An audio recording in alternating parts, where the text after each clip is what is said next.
Bodhisattva Swami Anand Arun, Sat Pranam, sir. I would like to know, sir, how you have conceptualized this death park. Death is our ultimate destination. We all have to die, and especially person of my age, we must be aware that the terminal station is coming. So just to remind myself also that I shall not be too much attached to material things, I put my own body there. You can see my own body on the Sure, yeah, funeral in the pyre, background, yes, yes. funeral pyre, so that it should remind me that I have to go empty-handed. I just need some woods and 2 meter of white clothes. That's the thing I will need at the end.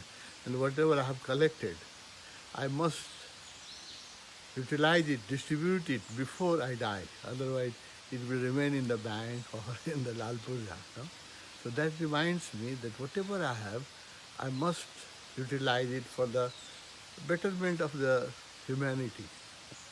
So just to remind myself and my friend like you that death is inevitable, it is coming, and that will make us humble, and that will dilute our ego and also attachment to our life.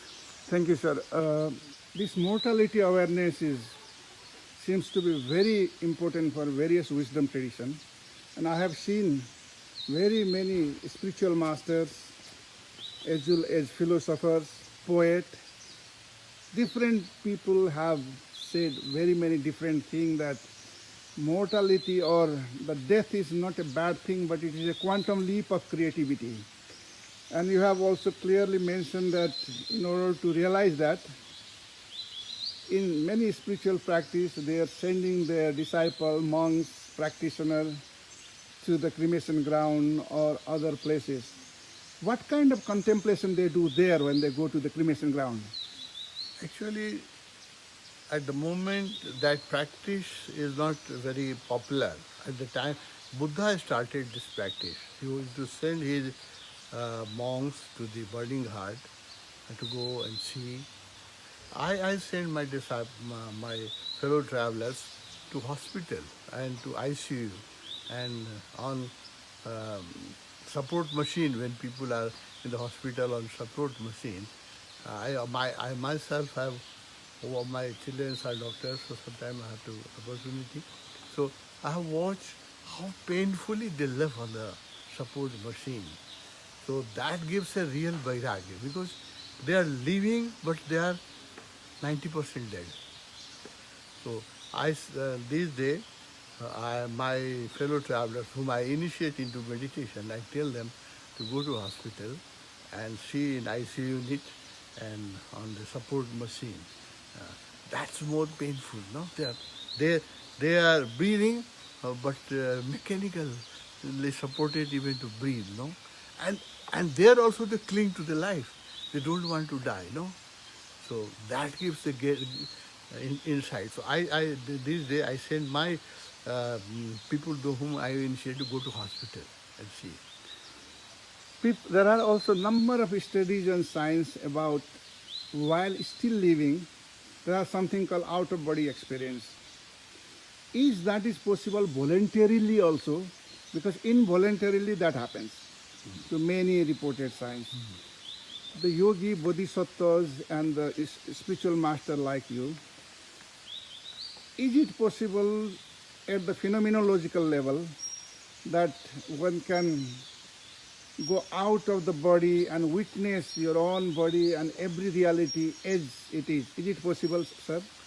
Yes, it is not impossible, but it is dangerous if people are not spiritually mature for that, no? Because it is very frightening, and also sometimes you have past life experience accidentally, then their life becomes very imbalanced because they see two family, two houses. Many women have seen their past husband, and I have my past life experience. But by the time it happened to me, I was mature. So it does not disturb me that my past life wife is somebody else's wife in this life, or my house is occupied with somebody else in this life. So unless you have that maturity, these experience can be dangerous. That's why nature gives you to know only things which you can digest. No? So when you will mature in meditation and you will detach from things, it happens spontaneously. I believe in things happening naturally by uh, past life regression, or by keeping people into taking people into deep hypnosis. These experiments are happening in the West, but that is a forced method. No? By meditation, if you meditate and silence your mind and detach yourself from material object of this life, slowly it appears. It has appeared to me, it has appeared to so many friends. So then it does not disturb you. Otherwise, this life memory sometimes so much disturbed, failures of this life, frustration of this life. If I remember 10 lives of failure, my life will become impossible. So that's the kindness of the nature. The nature wants to know only things which you can digest. Sure, sir. In the Western literature, there are thousands now, thousands and thousands of child prodigies, those small children who have accurately memorized. In the beginning, 10 years ago, there were studies mostly from the South Asia. But now they are also finding that kind of children in the United States and elsewhere. And now it has become a science, when they know that their own population also that happens. But that is an involuntarily recognition. But as I understand you correctly, it can be also a voluntarily. Yogi can know it. Yes. Like Bhagavan Buddha when these 560 Jatak stories, he has accurately memorized those things, right? And therefore he developed this law of dependent origination. That's really, really great. So final question, sir. I have read and I have seen here and there that art of dying. In art of dying, there are people who are working in a terminally ill people in hospitals, and also in, for example, in Banarasi there is something called Mukti Bhavan, where people in Pashupati also they have checked in, and there was something called Bhairavnath Shukla who have seen more than 12,000 deaths. And according to him, when these people are checked in, what was the propensity of their mind and what they would dream that what could have been the ideal situation before dying. And they say that you should resolve all inner conflict, like anger, like resentment, before you reach to that state. Is that correct, sir? Yes, it is correct. But is it possible for a general person? It is very, very difficult, because mind is not under our control. That's why great practice is needed. You cannot, at the time of death, you cannot make your mind free from the attachments and anger and past failures or enmity. No, it's very. Sorry, chup lagdu study. So it's not possible. So that's why a regular meditation is necessary. But one thing I will support, that at the time of death, people should not die in hospital and they should not die in their home. There was Nepalese condition that people used to go to Banaras for dying. Now we have Devghat, we have Triveni Ghat in Nepal, Muktinath, and Tapoban. It is my idea that I should make a old man home, and people who want to die gracefully, they should come and stay in our ashrams. We should have some medical care, we can take their care, and we should prepare them for death by bardo and other meditation, so that they can die peacefully, gracefully, without any attachment and without any pain. Yes, so your final take is that first, through meditation and all contemplative practices and all the insight creation, there should be pragyodaya. And then, if it is possible, it's good to find a silence, or there is also place effect. where like Buddha, we call it Buddha field. Buddha field. Energy field. yes. So if there are some residual problem, that place will take care of that. Yes, no, place has a great impact, no? If we are standing in a forest, in an ashram, our mood is different. The same person, if we go to the ocean or New Road or in a restaurant, our mood will immediately change, no? So the space has a great impact, especially at the time of death and at time of birth.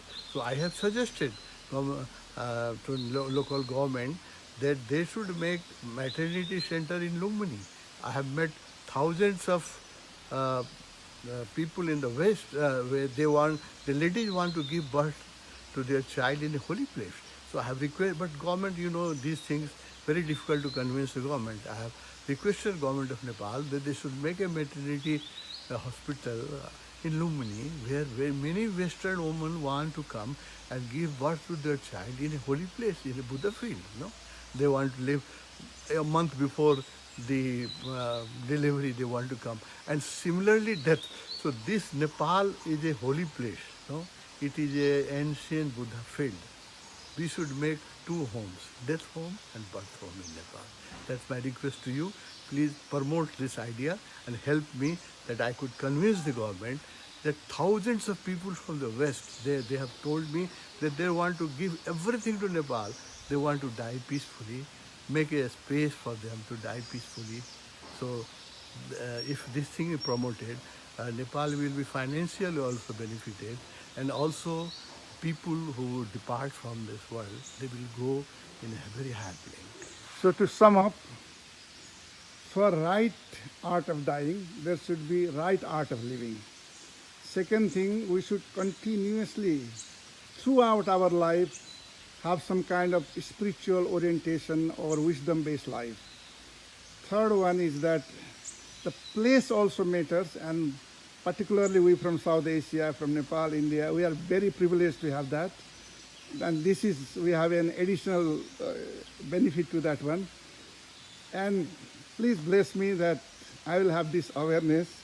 Since you are a Bodhisattva Swami and you are in 80s, you have seen thousands of people being transformed and thousands of people who have come and also disappear from this world. So thank you, Swamiji. Please bless me now. Thank you very much. Thank you for your visit, and thank you for your interest in this subject. Because people of your stature, if they take interest in this subject, we can make more awareness in the world. Thank you, sir. Thank you.